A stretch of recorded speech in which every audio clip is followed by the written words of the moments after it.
Hello everyone, कैसे हो आप सब। आई होप आप सब अच्छे होंगे। तो आज हम कर रहे हैं क्लास 4 स्टार्ट करने जा रही है। एस्टेट से रिलेटेड है, दोनों के लिए क्लास रहेगी सीडीपी प्लस में साइकोलॉजी। और जो बच्चे न्यू है इस चैनल पर उनको बता दिया जाए कि जो एस्टेट है वहाँ सिर्फ सीडीपी का जो पोर्शन है, यानी अपना जो साइकोलॉजी का चाइल्ड डेवलपमेंट का फ्री ऑफ कॉस्ट जो है आप लोगों को कराया जाएगा। ठीक है, free of cost complete CDP का जो पोर्शन रहेगा वो इस सेशन में कराया जाएगा। ठीक है, और ये क्लासेस कंटिन्यू चलेगी। बीच में मैंने 3 to 4 डेज़ का जो है गैप ले लिया, लेकिन आगे से गैप नहीं होगा। मैं पूरी कोशिश करूँगी कि डेली की डेली ये क्लास ज़रूर मैं डालूँ। और जो साइकोलॉजी वाले जिनका मेन सब्जेक्ट साइकोलॉजी है उनके लिए भी ये काफ़ी इंपॉर्टेंट क्लास हो जाएगी, और सीडीपी यानी दोनों के लिए क्लास होगी। साथ ही साथ उन बच्चों के लिए भी है जो यूजीसी की तैयारी कर रहे हैं ना, यूजीसी नेट की भी तैयारी कर रहे हैं, उस लेवल का भी है। कहीं ना कहीं मैं उस लेवल का भी कराने की पूरी कोशिश कर रही हूँ। ठीक है, क्योंकि जो मेरे पास मटेरियल है, जहाँ से मैंने ना बता दूं कि जो मैंने यूजीसी नेट क्वालिफाई कर रखा है, साथ ही साथ एस्टेट साइकोलॉजी से जो मेरा मेन सब्जेक्ट था वो क्वालिफाई कर रखा। तो साइकोलॉजी ऑब्वियस ही बात है कि साइकोलॉजी सब्जेक्ट मेरा मेन सब्जेक्ट है, तो उसी से रिलेटेड मैं पढ़ाऊँगी। और जितना मेरे पास मटेरियल होगा, जितना पढ़ाना चाहिए एक एग्ज़ाम के पॉइंट ऑफ व्यू से, हम कवर करने की पूरी कोशिश करेंगे। ठीक है, साइकोलॉजी वालों के लिए क्या है कि जो साइकोलॉजी वाला एक आधा टॉपिक जो एक्स्ट्रा का हो जाएगा, क्या पता ये उस फील्ड उस कॉन्सेप्ट को दे दे। हो सकता है कि न्यू कॉन्सेप्ट डालने जो है शुरू कर दे। तो शुरू करते हैं आज की हमारी क्लास। तो हमने जैसा कि इनर डेवलपमेंट के बारे में पढ़ लिया था सॉरी। तो आज हम पढ़ेंगे ह्यूमन डेवलपमेंट के फैक्टर। आज क्या करेंगे हम ह्यूमन डेवलपमेंट के फैक्टर या चाइल्ड डेवलपमेंट के लगा लो, क्योंकि साइकोलॉजी के पर्सपेक्टिव से देखें तो वो ह्यूमन डेवलपमेंट की बात आ जाती है, जबकि सीडीपी की बात करें तो वो सिर्फ चाइल्ड डेवलपमेंट का होगा, यानी एडोलेसेंस तक का पीरियड होगा। यहाँ चाइल्ड सीडीपी हमें सिर्फ चाइल्ड डेवलपमेंट के कॉन्टेक्स्ट में पढ़ना है, तो चाइल्ड डेवलपमेंट हो जाएगा। अगर साइकोलॉजी कॉन्टेक्स्ट में पढ़ेंगे तो वो ह्यूमन डेवलपमेंट फैक्टर बताने, यानी कि कौन कौन से ऐसे कारक है जो ह्यूमन डेवलपमेंट यानी कि मानव के विकास को प्रभावित करते हैं। ठीक है, इसके अंदर 2 का एक्सपेरिमेंट करेंगे कि जिसके द्वारा जो है डेवलपमेंट को स्टडी की गई थी। ठीक है, चलिए शुरू करते हैं।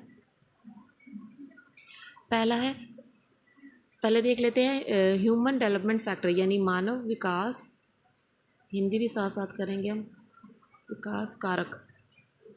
ऐसे कौन कौन से कारक हैं जो मानव के विकास को प्रभावित करते हैं। ठीक है, एज़ वी नो डैट हमने पहले भी डिस्कस कर लिया है जो हेरिडिटी इन्वायरमेंट के बारे में, कि भाई जो डेवलपमेंट है वो हेरिडिटी इन्वायरमेंट का ही मेन इन्फ्लुएंस इनका सबसे ज़्यादा होता है, कंट्रीब्यूट होता है कि भाई डेवलपमेंट जो है हेरिडिटी, भाई जो डेवलपमेंट पर जो प्रभाव पड़ता है वो हेरिडिटी का भी पड़ता है और इन्वायरमेंट का भी पड़ता है। तो काफ़ी डिस्कस कर लिया था हमने। हेरिडिटी में हमने ये करा था कि जैसे हमारे पेरेंट्स के गुण आ रहे हैं, जैसे में हमारे पेरेंट्स के गुण है यानी किसी बच्चे के पेरेंट्स के गुण है, वैसे सेम जो ट्रांसफ़र होंगे वो बच्चे के भी सेम ही गुण देखने को मिलेंगे, और उसी स्तर उसी लेवल के अकॉर्डिंग जो है बच्चे का डेवलपमेंट होगा। ठीक है, हेरिडिटी ये बात करता है। जैसे फॉर एग्जांपल के लिए मान लीजिए जाए कि जैसे पेरेंट्स की हाइट मान लीजिए कि 5'3" है, 5'3" के नियर अबाउट है, तो there are the highly chance कि बच्चे की भी हाइट इतनी ही होगी। पर रेयर चांसेस ऐसा होता है कि भाई ना जाए उस लेवल तक। ठीक है, जैसे कि ना मेरे पेरेंट्स हैं, हमारे मोस्टली हाइट जो एवरेज हाइट है ना हमारी सबकी 5 से ऊपर है, किसी की 5'2" है या किसी की 5'3" है। ठीक है, ऐसी एवरेज हाइट है हमारी। किसी की 5'4" है, जैसे मेरे पापा की 5'4" हाइट है और मेरी 5'3" हो गई है, मेरी 5'3" हाइट है। तो लेकिन मेरी जो बड़ी एल्डर सिस्टर यानी मेरी बड़ी बहन है उसकी 5 खाली वो ना 4 कुछ है, यानी कि 5 लगा लो, खाली 5 है, यानी कि आप 5'1" या 5'2" ऐसा नहीं है, वो 5 तक ही रही है, 5 फीट है उनकी। ठीक है, यानी कि यहाँ पे कह सकते हैं कि रेयर चांसेस होते हैं कि वो हेरिडिटी कंपोनेंट ना आए, वहाँ पे इफेक्ट ना हो, लेकिन ज़्यादा मोस्टली होता है कि जैसे जो फिजिकल होगा, हाइट हो गया, वेट हो गया, ठीक है, कलर हो गया, जैसे आइज़ का कलर, जैसे पेरेंट्स की आइज़ का कलर जैसा है वैसा ही जो है बच्चे की आइज़ का कलर होगा। जैसे पेरेंट्स की स्किन टोन है, जैसे पेरेंट्स की जैसे स्किन टोन है उसी के अकॉर्डिंग जो है बच्चे की स्किन टोन होगी। ठीक है, ठीक है, ये हो गया आनुवंशिक। हेरिडिटी, इन्वायरमेंट फैक्टर भी इन्फ्लुएंस करते हैं ह्यूमन डेवलपमेंट को, हमने पढ़ा था जैसे लास्ट टाइम पे किया था। किसी का स्किन टोन जो है ब्राउनिश है, ठीक है, ब्राउन कलर का स्किन टोन, तो वो क्या करता है इन्वायरमेंट में आने के बाद क्या करता है, वो स्किन केयर यूज़ करना स्टार्ट कर देता है, अपना स्किन की केयर करना स्टार्ट कर देता है, न्यू न्यू प्रोडक्ट लगाता है अपने फेस पर। तो उसने क्या कर लिया, अपना रंग कैसा कर लिया, फेयर कर लिया। ठीक है, इसे इन्वायरमेंट फैक्टर उसकी यानी कि डेवलपमेंट में भी चेंजेस, खाली एक वैसे बता दिया डेवलपमेंट में, यानी कि पेरेंट्स की हाइट अगर इतनी ज़्यादा अच्छी नहीं थी, कम हाइट के थे, वो इन्वायरमेंट में आकर जब पैदा हुआ उसके पेरेंट्स ने एक्टिविटी करनी, ये पहले भी एग्जांपल कर लिया हमने पहले की क्लास में, एक्टिविटी करानी स्टार्ट की, स्पोर्ट्स दिलाए, तो उसकी हाइट भी इंक्रीज़ होगी। ठीक है, जैसे वैसे। ठीक है, हो गया, पहले क्लास हमने कर ली थी, ज़्यादा डिस्कस करने की कोई ज़रूरत नहीं है। चलते हैं अब होम इन्वायरमेंट के अंदर ये होता है कि इन्वायरमेंट फैक्टर के अंदर ही आ जाता है कि अगर आपको इन्वायरमेंट, आपका घर का पारिवारिक जो स्थिति आपकी अच्छी है, बेहतर है, तो उससे क्या होगा, आपका डेवलपमेंट जो है प्रभावित होगा या नहीं होगा, होगा, ऑब्वियस सी बात है। आपके घर में जितने भी मेंबर्स हैं उनके आपस में जो रिलेशंस है अच्छे हैं, बेहतर है, ऐसे इन्वायरमेंट प्रोवाइड किया जा रहा है, जैसे पेरेंट्स सपोर्टिव है, केयरिंग करने वाला है, तो आप एक पॉजिटिव वे में डेवलपमेंट जाएगा। और जबकि ऐसा इन्वायरमेंट आपको प्रोवाइड किया जाना आपके अपोजिट है, जैसा आपको चाहिए था वैसा नहीं मिल रहा, स्ट्रेसफुल इन्वायरमेंट मिल रहा है आपको, स्ट्रेसफुल इन्वायरमेंट है, खाने के लिए अच्छे भोजन नहीं मिल रही है, अच्छे इक्विपमेंट नहीं मिल रहे हैं, तो उससे क्या होगा, डेवलपमेंट भी आपका प्रभावित होगा। ठीक है, ये सब चीज़ें होम से आ जाएगी। होम में यानी सोशल डेवलपमेंट भी इसके अंदर ही आ जाता है, जो सोशल फैक्टर है वो इसी में आ जाएगा। ठीक है, अगला करता है culture and social factor. Culture and social factor Hindi में रहेगा सांस्कृतिक और सामाजिक कारक। सांस्कृतिक और सामाजिक कारक।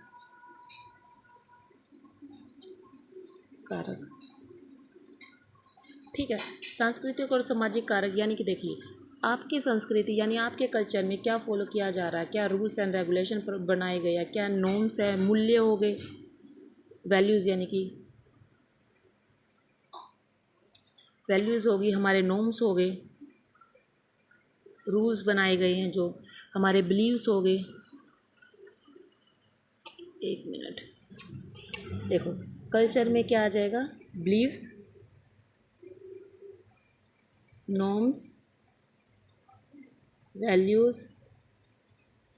ये क्या होता है कि एक जनरेशन दूसरी जनरेशन को पास आउट कर देती है ना, ये अपने वैल्यूज़, अपने नॉर्म्स, अपने कल्चर को एक जनरेशन से दूसरी जनरेशन में पास आउट होती है।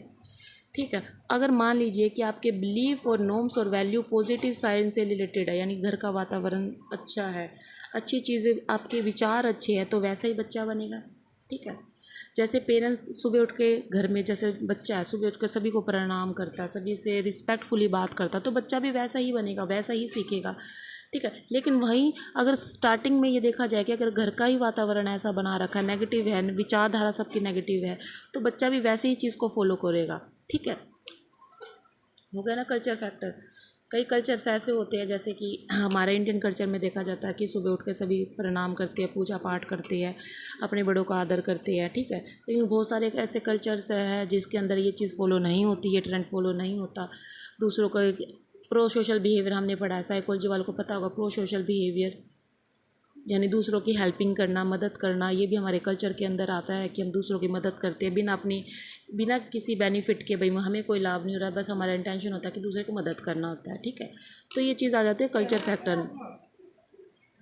फैक्टर के अंदर आ जाती है। ठीक है, अगला आता है एजुकेशन भी इम्पोर्टेंट पॉइंट हो जाता है, जो कि मानव के विकास या बच्चे के विकास में महत्वपूर्ण अपना योगदान डालता है या इन्फ्लुएंस करता है। यानी मान लीजिए कि आपको ना अच्छे से एजुकेशन प्रोवाइड हो रही है, तो उससे क्या होगा, आपका इंटेलेक्चुअल डेवलपमेंट भी होगा। ठीक है, आपके अच्छे से पर्सनैलिटी है, और ज़्यादा आप चीज़ों को सीखते हो, ट्रेनिंग के थ्रू सीखते हो, या फिर स्कूल के अंदर आपको एजुकेशन आती है, चीज़ों को सीखते हो, आपको सोसाइटी सिविक्स जैसे हमें पढ़ाई जाती है, तो वहाँ से आप व्यवहार करना सीखते हो बेसिकली। ठीक है, तो उससे क्या होगा कि उससे डेवलपमेंट प्रभावित होता है। आपको अच्छी एजुकेशन प्रोवाइड हुई है, अच्छी से एजुकेशन मिल रही है, तो उससे क्या होगा, आपका इंटेलेक्चुअल डेवलपमेंट भी होगा। लेकिन वहीं आपको इतनी अच्छी बेस्ट, जैसे गवर्नमेंट स्कूल हो गए, गवर्नमेंट स्कूल की बात कर लूँ तो गवर्नमेंट स्कूल में इतनी उस लेवल की पढ़ाई नहीं चलती। खैर आज के टाइम में तो काफ़ी इम्प्रूवमेंट हो रहा है, लेकिन कहीं ना कहीं अभी भी ऐसे स्कूल्स ऐसे हैं जहाँ पर इतनी उस लेवल की एजुकेशन जो है प्रोवाइड नहीं करवा रहे हैं। तो क्या होता है कि गवर्नमेंट स्कूल में क्या होता है कि उतना बच्चों का जो है इंटेलेक्चुअल डेवलपमेंट, अगर कंपैरिजन करें प्राइवेट स्कूलों की हम बात कर ले तो उस लेवल का नहीं होता। तो वहाँ पर क्या होगा, एजुकेशन की अच्छे से नहीं मिली तो उनका क्या होगा, इंटेलेक्चुअल डेवलपमेंट जो है बच्चे का वो अच्छे से नहीं हुआ। ठीक है। ट्रेनिंग देखो, ट्रेनिंग में क्या हो जाएगा, जैसे है ना डिसेबल पर्सन होते हैं ना, उनको हम ट्रेनिंग के थ्रू क्या कर सकते हैं, ट्रेनिंग करके सुधार सकते हैं। यानी कि जिनका मानसिक स्वास्थ्य अच्छा नहीं होता उन्हें ट्रेनिंग दी जा सकती है कि भाई अपना जो बेसिक नीड के जो कार्य है, रोज़मर्रा के जो भी कार्य है ना वो कर सके। ठीक है, ये हो जाएगा ट्रेनिंग के अंदर। अगर इकोनॉमिक्स फैक्टर भी इन्फ्लुएंस करता है, वैसी बात है, इकोनॉमिक्स यानी आर्थिक स्थिति अगर आपकी बेहतर है तो डेवलपमेंट भी एक अच्छी ओर की तरफ जाएगा, एक अच्छी डेवलपमेंट भी उतना ही बेहतर बनेगा। ठीक है, इकोनॉमिक्स में जैसे आपको एजुकेशन भी अच्छी मिलेगी, दूसरा न्यूट्रिशंस का भी इसके अंदर आ जाता है। वैसे थोड़े बहुत मिलते हुए न्यूट्रिशन भी इधर ही कर लेंगे। इकोनॉमिक्स ज़्यादा अच्छा है तो पालन पोषण भी आपका उसी के अकॉर्डिंग मिलेंगे। फादर्स अच्छा कमाते हैं तो ओबियस सी बात है कि खाने को पीने को अच्छा, आपको पहनने को भी अच्छा मिल रहा है, खाने को मिल रहा है अच्छा, अच्छे फ्रूट्स मिल रहे हैं। ठीक है, और आपकी हेल्थ भी अच्छी है। वहीं अगर है ना इकोनॉमिक्स, आपकी आर्थिक स्थिति है उतनी बेहतर नहीं है तो आपको खाने की कमी है। ठीक है, आपको उस लेवल का आपको फूड प्रोवाइड नहीं कराया जाता। मान लीजिए कि किसी की आर्थिक स्थिति अच्छी नहीं हो, वो पेरेंट्स अपने बच्चों को अच्छे से खाना भी प्रोवाइड नहीं कर सकते, तो उनको कुपोषण का जो है बच्चे शिकार हो जाते हैं। तो उससे डेवलपमेंट की जो ग्रोथ है, जो डेवलपमेंट होना जो स्टार्ट होता है, वो क्या होता है, धीरे धीरे कमी आ जाती है। बच्चे को अच्छे से जो खाना ही नहीं मिलेगा तो उसकी फिज़िकल डेवलपमेंट कैसे होगा। जब फिज़िकली डेवलपमेंट, जब शरीर ही ठीक नहीं है तो मानसिक स्वास्थ्य कैसे ठीक रहेगा। तो ओवरऑल देखने की बात है ना कि ये सारा का सारा एक दूसरे से रिलेटेड ही है। ठीक है, तो अगला आ जाता है, हमने ये कर लिया न्यूट्रिशन और हेल्थ भी साथ ही के साथ कर लिया। अगर किसी को अच्छे से खाना नहीं मिल रहा है, स्वास्थ्य जिसका अच्छा नहीं है, तो उससे क्या होगा, उसका डेवलपमेंट में भी कमी आएगी। ठीक है, साइकोलॉजिकल फैक्टर्स भी आ जाते हैं जो कि डेवलपमेंट को प्रभावित करते हैं। साइकोलॉजिकल फैक्टर यानी कि आपकी मानसिक स्थिति कैसी है। अगर मानसिक स्थिति आपकी अच्छी रही है, बेहतर रही है, तो आपका डेवलपमेंट भी काफ़ी अच्छा रहेगा। मान लीजिए कि आपको घर ऐसा ज़रूर मिल गया, आपका एक ऐसा घर है जहाँ पर पैसे की कोई कमी नहीं है, बेशुमार पैसा है। ठीक है, लेकिन आपके जो पेरेंट्स हैं वो इतने काम करने वाले हैं कि महीने में एक या दो बार उनसे मिलना होता है, और वो भी इतना ज़्यादा इंटरेक्शन नहीं है, वो बाहर काम करते हैं। ठीक है, वो 1 या 2 दिन आते हैं आपसे मिलने के लिए, तो वहाँ पर आप फैमिली से इंटरेक्ट नहीं कर पाओगे। स्ट्रेसफुल ज़िंदगी होगी क्योंकि आपसे बात करने वाला कोई नहीं है। स्ट्रेसफुल आपकी लाइफ होगी, तो वो और सारे जितने भी फैक्टर है, तो जैसे स्ट्रेस रहेगा तो न्यूट्रिशन यानी खाना पीना अच्छा नहीं लगेगा, कहीं मन नहीं लगेगा, इंटरेक्ट नहीं करोगे। सोशल फैक्टर भी आ जाएगा कि हम दूसरों से इंटरेक्ट करने की भी नहीं कोशिश करते। तनाव में जो व्यक्ति होता है तो ज़्यादातर वो अकेला रहना पसंद करता है। ठीक है, तो हो गए ये हमारे, और भी फैक्टर आएंगे ना तो वो इसी के अंदर इंक्लूड हो जाएंगे। अगर मेन बात की जाए तो हेरिडिटी, इन्वायरमेंट, कल्चरल और साइकोलॉजिकल और इकोनॉमिक्स आ जाएगा। ठीक है, एजुकेशन इसी के अंदर आ जाता है, न्यूट्रिशन भी इकोनॉमिक्स के अंदर आ जाता है। ठीक है, होम इन्वायरमेंट के अंदर आ जाएगा। तो मेन तो यही हो गया हमारे। ठीक है, चलिए इतना हो गया। आई होप आपको समझ में आ गया होगा, अच्छे से समझ में आया होगा। अब कुछ एक्सपेरिमेंट की बात कर लिए जो डेवलपमेंट से रिलेटेड है। विजुअल क्लिफ एक्सपेरिमेंट है ये। विजुअल क्लिफ, एक सेकंड थोड़ा बड़ा कर लेते हैं।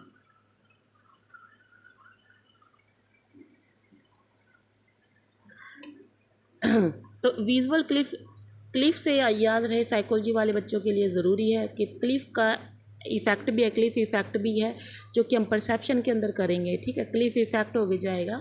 और सीलिंग इफ़ेक्ट जो जेंडर से रिलेटेड है। क्लिफ, खाली इस वर्ड को याद रखना, कई बार नहीं ध्यान रहता है तो जेंडर के कॉन्टेक्स्ट में हम इफ़ेक्ट को पढ़ेंगे। तो यहाँ पे खाली फोकस करना है विजुअल क्लिप जहाँ पर बात आए तो वहाँ ले देना गिब्सन का नाम।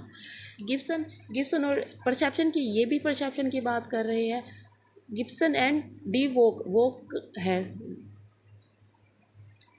वोक, ये दोनों के द्वारा जो है ये दिया गया था। इन्होंने एक जो है स्टडी की थी। ये स्टडी क्या थी, चलो पढ़ लेते हैं। क्या प्रॉब्लम्स थी, ये टेस्ट करना था, testing babies for depth perception, यानी गहराई परसेप्शन, प्रत्यक्षण, ठीक है, प्रत्यक्षण यानी गहराई प्रत्यक्षण, या गहराई प्रत्यक्षण को जो चेक करना था कि if they could be perceive the word in A three dimension हो गया। इसमें क्या बोला गया कि जो ये टेस्ट करना था कि जो बेबीज़ होते हैं, छोटे बेबीज़ होते हैं, वो क्या उनमें डेप्थ परसेप्शन का जो कॉन्सेप्ट है पाया जाता है, यानी कि जो वर्ड को यानी दुनिया को क्या बच्चे, हिंदी में देख लेते हैं हम, क्या छोटे बच्चे की बात हो रही है, क्या बच्चे या बेबीज़ या शिशु बोल देते हैं, क्या शिशुज़ जो है दुनिया को 3D में परसीव करती है, प्रत्यक्षण करती है। तो ये प्रॉब्लम हो जाती है, ठीक है। ये प्रॉब्लम थी कि ये चेक करना था कि जो छोटे बच्चे, जो इन्फेंसी है, वो पूरे वर्ल्ड को, पूरी दुनिया को 3D डायमेंशन यानी 3D में ही सारी दुनिया को देखती है, ये चीज़ देखना था, ठीक है, गहराई में देखना, ठीक है। तो सब्जेक्ट लिए गए 3D का कॉन्सेप्ट आप सभी को पहले से ही पता, आज के टाइम में 3D का जो कॉन्सेप्ट है सभी को पता है, जिसकी हाइट, वेट, डेप्थ जो है, तीनों चीज़ जो देखी जाती है। सब्जेक्ट लिए गए थे इन्होंने, सब्जेक्ट जो लिए गए थे कि इसमें जो सब्जेक्ट थे वो बच्चे थे, इन्फेंसी की बात हो रही है, 6 से 14 वर्ष के बच्चे थे। कितने थे? 6 से 14 वर्ष के। मेन ये साइकोलॉजी का साइकोलॉजी वालों के लिए मेन रहेगा ये। CDP वालों के लिए शायद मैंने इतना चेक नहीं किया कि आया हुआ ये क्वेश्चन है, तो ये मेन साइकोलॉजी वालों का है, ठीक है। चलो शुरू करते हैं दोबारा से कि प्रॉब्लम ली गई कि ये चेक करना कि जो छोटे बच्चे उनमें क्या वो दुनिया को परसीव करते हैं एज ए 3D में। सब्जेक्ट लिए गए थे 6 से 14 वर्ष के बच्चे, 6 से 14 महीने के बच्चे लिए गए थे। अपरेटस लिया गया था। अपरेटस क्या था कि एक स्पेशल टेबल थी जिसके अंदर एक बिग ड्रॉप वन साइड, यानी कि एक साइड से जो थी अलग थी। ये मैं दिखाऊंगी आपको आगे जाके कैसी टेबल थी। गोल टास्क क्या दिया था भाई, बच्चों को क्या टास्क करना था, यानी जो 6 से 14 वर्ष के बच्चे, 6 से 14, पता नहीं वर्ष क्यों बोल रही हूँ, 6 से 14 महीने के बच्चे थे, उनको एक टास्क दिया था कि आपको वो टास्क करना, क्रोल करना है, यानी कि घुटनों के बल चलना है, क्रोल करके अपने मदर के पास जाना था, उनको एक टास्क करना था, ठीक है। अब एक बार वो टास्क देख लेते हैं, बाद में रिजल्ट के पास आएंगे हम। ये टास्क था भाई, 3D इमेज हो गई ये, जिसकी हाइट, वेट, ये सब चीज़ें हम चीज़ें मेज़र कर सकते हैं। तो ये टास्क था। ये एक अपरेटस है, अपरेटस ऐसा बना हुआ है कि ये एक बॉक्स है, बॉक्स के अंदर क्या बना हुआ है कि एक साइड तो जिगजैग लगी हुई है, दूसरी साइड से ना ये कांच की परत लगी हुई है कि जहाँ ये क्या है कि यहाँ तक बच्चा जो है, यहाँ से अगर यहाँ बच्चा जाएगा तो उसको नुकसान नहीं होगा, यहाँ पे कांच से वो है सेफ़ है, ठीक है, यहाँ नीचे गिरेगा नहीं। और ये कांच है यानी पारदर्शी है, बच्चा जो है इधर से नीचे की तरफ बिल्कुल देख सकता था आसानी से, ठीक है। इधर से बच्चा क्या करता है कि इधर से नीचे तक देख सकता है, गहराई को देख सकता है कितनी गहराई है। अब टास्क ये दिया गया था बच्चे को कि बच्चे को इधर से खड़ा होकर अपनी मदर के पास जाना, मदर इस साइड खड़ी हुई है, बच्चे को इधर से कहाँ जाना, मदर जब अपने बच्चे को बुलाएगी ये देखना कि बच्चा उधर जाएगा या नहीं जाएगा, ठीक है। अब ये टास्क शुरू हुआ, तो टास्क शुरू होने के बाद देखा गया कि जो ये पट्टी है ना, इस पट्टी तक ही जहाँ पर बच्चे को परसीव हो रहा कि यहाँ तक ही ज़मीन है, यहाँ तक ही ज़मीन है, मेरे पास आगे कुछ नहीं है, क्योंकि वो पारदर्शी है, हम देख सकते हैं, आर पार शीशा पारदर्शी होता है, आर पार देखा जा सकता है। तो ट्रांसपेरेंस होने के नाते ट्रांसपेरेंस था यानी पारदर्शी था, वो बच्चा वो नीचे देख सकता था। और बच्चे यहाँ आके रुक जाते थे। जितने भी बच्चों पर ट्राई किया गया, यानी 6 से 14 महीने के बच्चे लिए गए थे, जितने भी बच्चों पर ट्राई किया गया, बच्चे आगे ही नहीं जा रहे थे। उन्हें ऐसा लग रहा था कि हम आगे जाएंगे तो नीचे गिर जाएंगे, ठीक है। तो ये था एक्सपेरिमेंट। ये अपरेटस है, यहाँ मदर खड़ी है, बच्चे को क्या करना था, टास्क क्या था कि बच्चे को क्रोल यानी घुटनों के बल चलते हुए अपने माँ के पास जाना था, ठीक है। तो बच्चा क्या करता है, यहाँ तक जहाँ पर पट्टी ख़त्म हुई है यानी जिगजैग ख़त्म हुई है, बच्चा वहाँ तक ही जाता था, आगे नहीं जा पाता था, क्योंकि उसको लगता था यहाँ कुछ नहीं है, खाली है ये, अगर आगे जाऊँगा तो मैं गिर जाऊँगा। ठीक है, अब वापस चलते हैं हमारे, चलो देखते क्या रिज़ल्ट आया। रिज़ल्ट में देखा गया कि जो 81% बच्चे हैं ना, 81% बच्चे हैं जो रिफ्यूज़ कर देते, मना कर देते, यानी वो क्रॉस नहीं करते उस लाइन को। यानी कि 81 बच्चे हैं जो इस लाइन को जो है क्रॉस नहीं करते हैं, और बाकी जो है कर लेते हैं। मतलब हाइयर लेवल के बच्चे जो है, जो मतलब 81% बच्चे हैं यानी कि क्रॉस कर लेते हैं, बाकी के नहीं करते हैं। ठीक है, जो ये नेक्स्ट क्लास में हम करेंगे